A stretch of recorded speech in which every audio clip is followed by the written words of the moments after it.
იცით ხანდახან რაზე მეშლება ნერვები ამ ცხოვრებაზე, უსამართლობაზე, იცით რატომ ეშლება?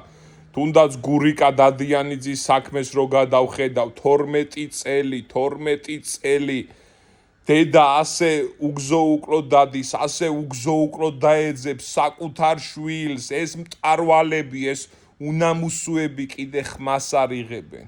იცით რა წემწყდება გული? გიგა ავალიანის საქმე, რომელიც უნამუსოდ, უსირცხვილოდ მოექცენ, არა ადამიანურად გაიმეტეს ახალგაზრდა კარგი ადამიანი.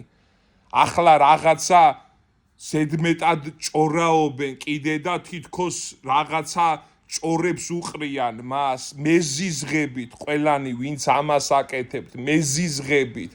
ცხოვრება უნდა შევირგოთ, ერთმანეთის სიყვარულით ვიცხოვროთ.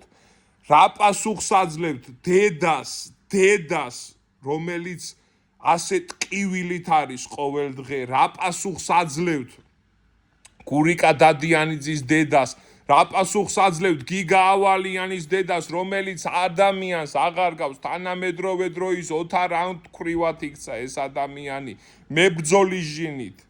დედა გაიმარჯვებს, დედა ყველაფერს გააკეთებს, აუცილებლად გაიმარჯვებს სიკეთე, აუცილებლად გაიმარჯვებს, ეს მინდა რომ იცოდეთ.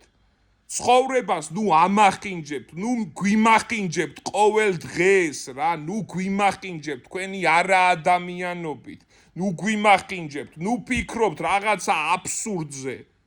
როცა ადამიანს ასე იმეტებთ ხალხო, როდესაც ადამიანს კლავთ, ორწოხებში რაღაცა ჯურხმულებში აგდებთ, როდესაც ესე უსაფრთხებით სრულიად უდანაშაულო ადამიანებს.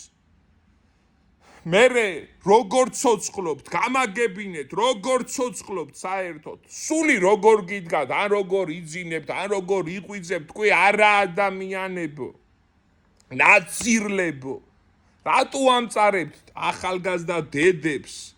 რატო ამწარებთ? გამაგებინეთ, უბრალოდ ცხოვრება ხო უნდა შევირგოთ, ერთგერ ვცხოვრობთ და იცით ამ ტკივილით ვიცხოვროთ, მე რატო ვამბობ საერთოდ ამას ჩემი თავის ახლა მწხვენია, იმიტომ რომ იმ დედას, რომელმაც შვილი დაკარგა, ვერაფრით ვერ ვანუგეშებთ, ვერაფრით.